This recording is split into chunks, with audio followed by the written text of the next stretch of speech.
Samedi de la deuxième semaine de Carême, de l'Évangile selon saint Luc.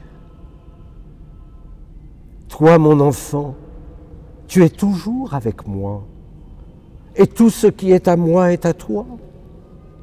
Il fallait festoyer et se réjouir, car ton frère que voilà était mort, et il est revenu à la vie. Il était perdu, et il est retrouvé.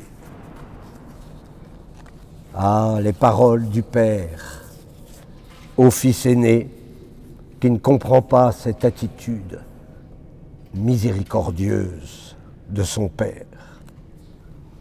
Nous terminons cette deuxième semaine de Carême avec la parabole des fils perdus, le prodigue comme l'aîné.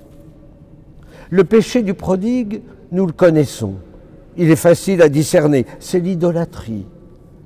Ce qu'il reçoit de son Père, pour lui est un dû et non un don. Il gaspille tout parce qu'il est loin de son Père.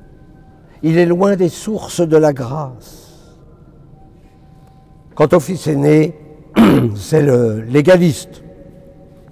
Il croit que la sainteté, c'est uniquement d'obéir à la loi, d'observer la loi. Tout ce qui est plaisir l'inquiète.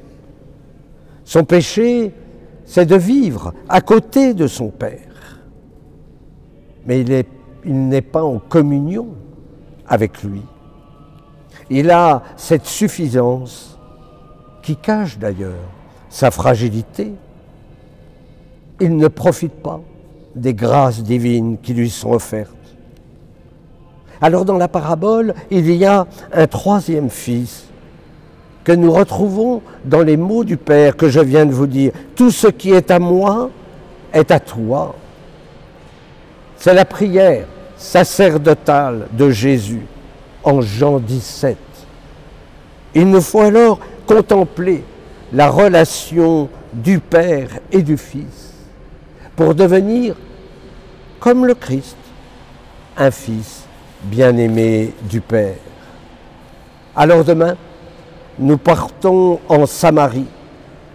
Nous irons au puits de Jacob. C'est là où il y a cette rencontre merveilleuse entre Jésus et la Samaritaine. Alors, à demain.